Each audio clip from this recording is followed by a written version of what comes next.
عمر کی حدیث میں بڑی تفصیل ہے اس کی.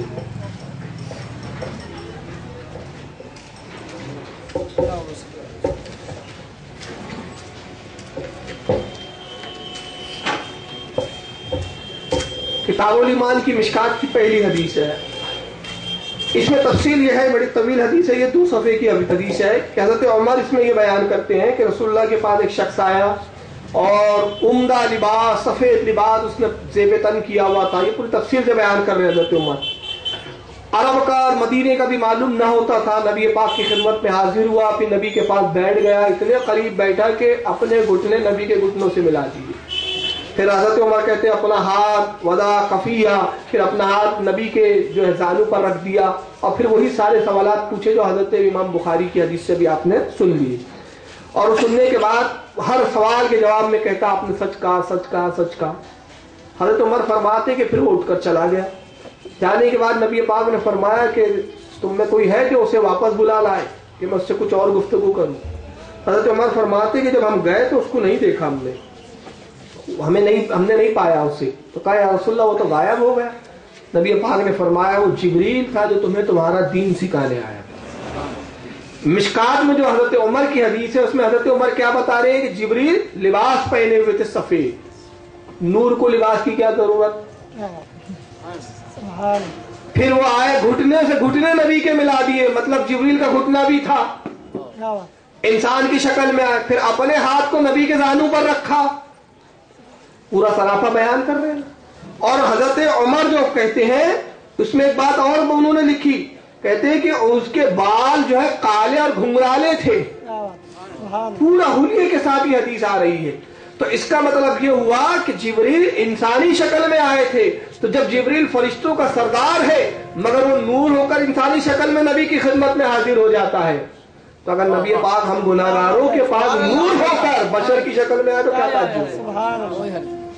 جس طرح تم جبریل کو اس حدیث کو دیکھنے کے بعد بھی جبریل کے نور کا انکار نہیں کرتے تو نبی کے نورانیت کا نور ہونے کا انکار کیسے کر سکتے ہو. اچھا، حدیث کی مستند کتابوں میں آپ دیکھ جائیے، جیسے کہ مشکات کی 3ری جلد 2ری جلد اٹھائیے اور مشکات میں اسماء الرجال کا ایک باب صاحب مشکات نے بیان کیا ہے، وہ نہیں پایا میں آپ کے بعد. اس میں ایک صحابی کا ذکر آئے گا، ان کا نام ہے دہیہ قلبی، اور ان کے والد کا نام آیا وہیہ قلبی واو سے، اور ان کا نام ہے دہیہ قلبی. حضرت بڑے بڑے صحابہ سے، کئی صحابہ سے مروی ہے کہ وہ کہتے ہیں کہ اکثر رسول اللہ کے حجرے سے ہم دہیہ قلبی کو نکلتے ہوئے دیکھتے ہیں. ہم سوچتے ہیں کہ بڑی عجیب بات ہے کہ دہیہ قلبی بار بار نبی کے حجرے میں آتے ہیں جاتے ہیں، آخر انہیں رسول اللہ سے اتنا کون سا کام پڑتا ہے. تو ایک دن کسی نے پوچھ لیا کہ یا رسول اللہ دہیہ قلبی آپ کیا بہت بار تشریف لاتے ہیں، حاضر ہوتے ہیں. اللہ کے نبی نے فرمایا وہ دہیہ نہیں ہے بلکہ وہ جبریل ہے جو اس کی شکل میں آتے ہیں. ان کی فضیلت ہے وہ صحابی کی. اور یہاں تک کہ آپ جیسے کہ خصائص القبریٰ امام جلال الدین سیوطی کی آپ اٹھا لیں، المحب اللدنیہ امام کستلانی کی پڑھ لیں آپ، اور اس کے علاوہ الوفا اور جتنی معتبر کتابیں آپ کو علامہ ابن عبد الرحمن جوزی کی الوفا میں آپ دیکھیں، جہاں جہاں جو سیرت کی کتابیں آئی ہے یا حدیث کی جس میں جنگ بدر کا یا احد کا واقعہ ہے، تو اس واقعے میں آپ کو ایک چیز ملے گی کہ وہاں فرشتے صحابہ کی امداد کے لیے آئے تھے. اللہ کے رسول کی دعا سے فرشتے آئے تھے. تو ایک صحابی عرض کرتے ہیں خصائص القبریٰ میں امام جلال الدین سیوطی لکھتے ہیں کہ رسول اللہ کے پاس ہے، کہا یا رسول اللہ بڑی عجیب بات ہم نے دیکھی جنگ بدر میں کہ دہیہ قلبی ہمیں 2 نظر آئے. نبی پاک نے فرمایا ایک تو دہیہ وہ ہے جو تمہارے بیچ اٹھتا بیٹھتا ہے، دوسرے جبریل تھے جو ان کی شکل میں لڑنے آئے. جبریل اس شکل میں آتے تھے. تو اس کا مطلب کیا ہوا کہ فرشتے نور ہونے کے باوجود بھی بشری پہناون میں آ جا سکتے ہیں، اور اس میں کوئی مطلب جو ہے عقیدے کا اختلاف نہیں ہے اس میں. اور ایک میں آپ کو حدیث بتاتا چلوں فضیلت پہ.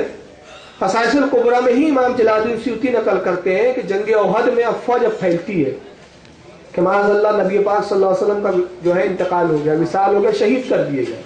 اور اس کو مدارج النبوت میں شاہ عبدالحق محدث دہلوی نے بھی لکھا ہے. مدارج النبوت میں تو بہت تفصیل سے شاہ عبدالحق نے اس کو نقل فرمایا. تو حضرت علی فرماتے ہیں کہ جب یہ خبر میرے کانوں میں پہنچی کہ معاذ اللہ نبی پاک صلی اللہ علیہ وسلم شہید کر دیے گئے، حضرت علی فرماتے ہیں کہ میں نے تلوار پر اپنی گرفت کو مضبوط کیا اور اپنے آپ سے کہا علی رسول اللہ کے بعد اب تیرے جینے میں کوئی بہتری نہیں ہے، کوئی فائدہ نہیں، اب زندگی میں مزہ کیا رہ گیا، لڑتا رہے دشمن سے یہاں تک کہ تو بھی شہید ہو کے اپنے نبی سے مل جا۔ حضرت علی کہتے ہیں کہ میں دشمن پہ ٹوٹ پڑا اور میں جوش اور جنون میں خوب تلواریں چلاتا، جو سامنے میرے دشمن آتا میں اس کو قتل کر دیتا، یہاں تک کہ میں تھک گیا اور میرے قدم تھکاوٹ کی وجہ سے لڑکھڑانے لگے۔ تبھی ایک شخص اچانک ظاہر ہوا، مجھے سہارا دیتا، اٹھاتا، کہتا علی لڑو، استقامت سے کھڑے ہو جاؤ کہ تم اللہ رسول کی رضا میں ہو، اللہ رسول تم سے راضی ہے۔ حضرت علی کہتے کئی بار ہوا کہ میں جب بھی تھک کے گرنے لگتا تو وہ شخص مجھے سہارا دیتا، اور جیسے ہی وہ مجھے چھوتا تو مجھ میں ایک نئی توانائی مجھ میں محسوس ہوتی مجھے، یہاں تک کہ میں لڑتے لڑتے رسول اللہ کے قریب پہنچ گیا اور میں نے نبی کو زندہ باحیات پایا تو میں خوش ہو گیا اور کہا فدا کا بھی امی یا رسول اللہ، میرے ماں باپ آپ پہ قربان ہو جائے، آپ یہاں سلامت ہے اور دشمن اور شیطان نے افواہ پھیلا رکھی کہ آپ شہید کر دیے گئے۔ اللہ کے نبی نے ارشاد فرمایا علی آج اللہ رسول تم سے راضی ہے اور فرشتے ملائکہ تمہاری بہادری کا تذکرہ کر رہے ہیں۔ عرض کیا اللہ کے نبی آپ نے کیسے جانا کہ میں نے دشمنوں پر آج میں بہت زیادہ غالب رہا اور میں نے بہت دشمنوں کو قتل کیا؟ کہا جبریل ہے جو تمہاری ہر بات کی مجھے خبر دیتے ہیں، اور جانتے ہو جب تم گرنے لگتے تھے تو جو سہارا دیتا تھا وہ شخص کون تھا؟ وہ جبریل تھے جو تمہیں سہارا دیتے تھے۔ تو ایسے اتنے متعدد واقعات ہیں کہ اگر ہم ان واقعات کو بیان کریں تو کئی بیانات کی ضرورت پڑے گی۔ تو کل ملا کے جو ساری حدیثیں صحیح حدیثیں ہیں تو ان ساری حدیثوں کا انکار لازم آتا ہے، تو پھر تو یا تو ان کو یہ کہہ دینا چاہیے کہ فرشتے بھی نور نہیں ہیں، انسان ہیں وہ بھی، یا پھر یہ کہ اگر فرشتے انسان مانتے ہیں تو پھر یہ قرآن اور حدیث میں جو نور کہا فرشتوں کو، اس کا پھر کیا جواب ہے؟ تو اس کا مطلب یہ ہے کہ اللہ تعالیٰ نے ان کو قوت و اختیار دیا ہے فرشتوں کو کہ نور ہو کر، ان کی حقیقت نور ہے، مگر اللہ نے اختیار بخشا کہ یہ چاہیں تو بشر کی بھی شکل اختیار کر سکتے ہیں۔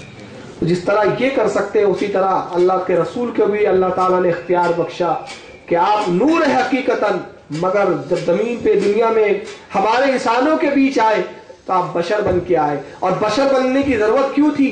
اللہ قادر تھا، بھیج سکتا تھا آپ کو نور بنا کر، مگر اگر آپ کو نور ہی بنا کر بھیجتا تو اللہ کے نبی کے نور کو دیکھنے کی ہم میں تاب کہاں تھی؟ کسی کو استاد زمن نے بڑے پیارے عشق کے انداز میں کہا کہ ایک جھلک دیکھنے کی تاب نہیں عالم کو، وہ اگر جلوہ کرے کون تماشا یہ؟ اللہ قادر تھا بھیج دیتا، لیکن اگر بھیج دیتا تو ہم دیکھ نہیں سکتے، یعنی انسان صحابہ خطاب نہیں کر سکتے تھے۔ اور دوسرا یہ کہ اللہ کے نبی کو بھیجا اس لیے گیا کہ وہ انسانوں کو جینے کا سلیقہ سکھائے، اٹھنے بیٹھنے کا سلیقہ ڈھنگ سکھائے، نبی کی ہر ادا مسلمانوں اور لوگوں کے لیے عمل بن جائے، لاہ عمل بن جائے، ایک نمونہ بن جائے، ایک اسوہ حسنہ بن جائے۔ چنانچہ نبی کو بشر بنا کر بھیجا اور بشر کے بیچ اتار کر اس لیے بھیجا جا رہا ہے کہ محبوب ہم آپ کو بشر بنا رہے ہیں، جس چیز کو آپ اٹھا کر کھا لیں گے ہم آپ کی امت پر حلال کر دیں گے، اور جس چیز سے آپ نفرت اور انکار کر دیں گے ہم آپ کی امت پہ حرام کر دیں گے۔ تو نبی بشر بن کر کھاتے پیتے اس لیے تھے تاکہ کھانے پینے کا ہمیں ڈھنگ مل جائے۔ اللہ تعالیٰ سے دعا ہے کہ مالک کائنات ہمیں جو کچھ بیان ہوا اس پہ عمل کی توفیق عطا فرمائے، سمجھنے کی توفیق عطا فرمائے۔ انشاءاللہ اس کے بعد کے اعتراضات اگلے ہفتے بیان کیے جائیں گے۔ وما علینا الا البلاغ المبین۔ کل انشاءاللہ ٹھاکر پلاٹ کی مسجد کے پاس میدان میں ایک مینارہ مسجد کے پاس جو میدان ہے تاج آباد شریف میں، وہاں بیان ہے سرکار تاج الاولیاء کی سیرت کو لے کر، فقیر کا بیان ہے۔ آپ لوگوں سے گزارش ہے کہ زیادہ سے زیادہ وہاں تشریف لائے، بیان بھی سن لیں، اور بیان سننے کے بہانے پھر سرکار تاج الاولیاء کی زیارت بھی ہو جائیں گی۔ تو کل انشاءاللہ تاج آباد شریف میں خطاب ہوگا ایک مینارہ مسجد کے پاس۔ آپ تمام حضرات سے گزارش ہے کہ تشریف لائیں۔ وما علینا الا البلاغ المبین۔